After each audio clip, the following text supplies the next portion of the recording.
कोपरगाव तालुक्याच्या पूर्व भागातील शेतकऱ्यांच्या पाण्याच्या समस्येवर आमदार आशुतोष काळेंच्या प्रयत्नातून मोठा दिलासा मिळाला आहे। शिरसगाव, सावळगाव, कासली आणि उक्कडगाव येथील पाझर तलाव पालखेड डाव्या कालव्याच्या पाण्याने भरले गेले। सोमवार दिनांक 15 सप्टेंबर 2025 रोजी या तलावांवर स्थानिक कार्यकर्त्यांच्या हस्ते जलपूजनही करण्यात आले। कर्मवीर शंकरराव काळे मित्रमंडळाचे अध्यक्ष कारभारी आगवण म्हणाले, धरणे भरली असल्यामुळे पाण्याचे ओव्हरफ्लो कालव्यांमार्फत सोडण्याची सूचनाही आमदार आशुतोष काळे यांनी दिल्या। यामुळे पिकांना व भूगर्भातील पाण्याच्या पातळीला फायदा होईल।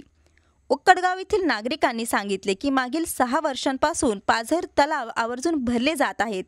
तसेच शाळा रस्त्यांसाठी लागणाऱ्या सिमेंट पाईपची अडचणही आमदार काळे यांनी दूर केली आहे। यावेळी तालुक्यातील अधिकारी, ग्रामस्थ, सरपंच उपस्थित होते।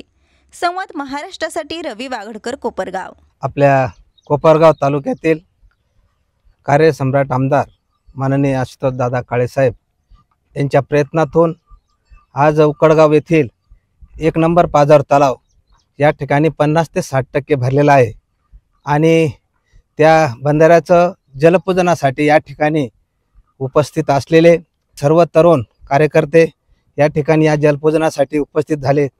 त्याबद्दल मी सर्वांचे या ठिकाणी प्रथमतः सर्वांचे आभार मानतो। कोपरगाव तालुक्यामध्ये या ठिकाणी आपलं शेवटचं हे गाव आहे, कायम दुष्काळी गाव आहे। मागील 5-7 वर्षापासून माननीय आमदार आशुतोष दादा काळे साहेब यांच्या प्रयत्नातून कायमच या ठिकाणी पाझर तलाव या ओव्हरफ्लोच्या पाण्याने का होईना पण भरून मिळतात। त्याबद्दल मी दादाचे सर्वांच्या वतीनं आभार मानतो। मागल्या महिन्यामध्ये दादाच्या प्रयत्नातून पाणी आलं आणि त्यावेळेस सुद्धा 1-1, 2-2 भरणी मकाला मिळाली। त्यामुळे आजचं उक्कडगावचं शिवार आज खऱ्यानं फुललेलं दिसतं। 15 दिवसापूर्वी दादाकडे गेलतो आणि दादांनी ताबडतोब वर फोन करून, अभियंत्याला फोन करून पाणी सोडण्याचा प्रयत्न केला। आणि एक महत्त्वाचं म्हणजे देवी मंदिरापाशी त्या ठिकाणी एक नळ्यांचं महत्त्वाचं होतं ते, आणि त्या देवी मंदिरापाशी तिथं चारीला काय गेट आउट नाही, काही नाही, त्या ठिकाणी नळ्यांचं महत्त्वाचा विषय होता। पण दादाला सांगितल्याबरोबर दादाने आम्हाला ताबडतोब त्या ठिकाणी मोठ्याला 4 नळ्या दिल्या आणि आज तो कायमचा प्रश्न त्या ठिकाणी बाराचा सुटतोय आणि पाण्याचा सुद्धा प्रश्न 100% आज 50 ते 60% पाणी आजही पाणी चालू आहे। हा आपला शिरसगावचा बंधारा 1972 साली ज्यावेळेस आपल्या भागात दुष्काळ पडला त्यावेळेस कैलासवासी आदरणीय कर्मवीर शंकररावजी काळे साहेब हे जिल्हा परिषदेचे अध्यक्ष होते आणि त्या काळामध्ये 72 साली जिल्हा परिषदेमार्फत हे बंधारे सगळे मंजूर झालेले होते। परंतु अशोकदादाच्या काळात ज्यावेळेस ते आमदार झाले त्यावेळेसही आपण पालखेडचं पाण्याने हे बंधारे भरले आणि मध्यंतरी 5-7 वर्षात ह्या भागात पालखेडचं पाणीच आलं नाही बंधाऱ्यामध्ये। परंतु आशुतोष दादा ज्यावेळेस आमदार झाले तेव्हापासून ह्या सगळ्या अडचणी ह्या सोडवल्या। आम्ही या वस्तूवर एक बैठकही घेतली होती, तर काही ठिकाणी चाऱ्या नव्हत्या, काही ठिकाणी नळ्या नव्हत्या।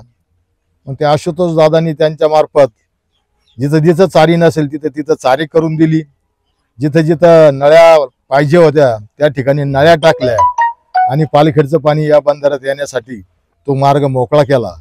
आणि म्हणून आज आपण बघतो दरवर्षी आपण पालखेडचं पाणी ह्या बंधाऱ्यामध्ये भरतो। चालू वर्षी आपल्याकडं पाणी वाहील असा पाऊस झालेला नाही, त्याच्यामुळे विहिरीची पातळी फार खोल गेलेली आहे आणि आता ह्या पालखेडच्या बंधाऱ्यामुळं आशुतोष दादाच्या अथक प्रयत्नामुळे या बंधाऱ्यामध्ये हे पाणी आलेलं आहे आणि त्याच्यामुळं हा बंधारा भरल्यानंतर आजूबाजूच्या सगळ्या विहिरींची वॉटर लेवल ही वर येणार आहे। निदान आपले खरीपाचे आणि रब्बीचे पिकं तरी या पाण्यामुळं निघणार आहे आणि पिण्याचाही पाण्याचा प्रश्न सुटणार आहे। परमेश्वर कृपेने जर पुढे पाऊस झालाच तर अजूनही चांगलंच, परंतु आज हा आपला महत्त्वाचा ज्या खरीप हंगामामध्ये आपल्याला गरज होती ती आशुतोष दादाच्या प्रयत्नामुळे आपल्या भागातील हे पूर्व भागातील उक्कडगावपासून तुमचे शिरसगाव, कासली हे सगळे बंधारे आमच्या करंजी ओगदीपर्यंत ह्या बंधाऱ्यात पाणी चालू आहे। एक 4-2 दिवसामध्ये हे सगळे बंधारे अजूनही भरून जातील, काही भरलेले आहे। तेव्हा मी आपल्या तालुक्याचे लोकप्रिय आमदार आशुतोष दादा यांचे आभार मानतो की त्यांनी आमच्या या पूर्व भागामध्ये या सगळ्या जनतेचं जे आसू पुसण्याचं काम केलेलं आहे त्याबद्दल मी त्यांना धन्यवाद देतो।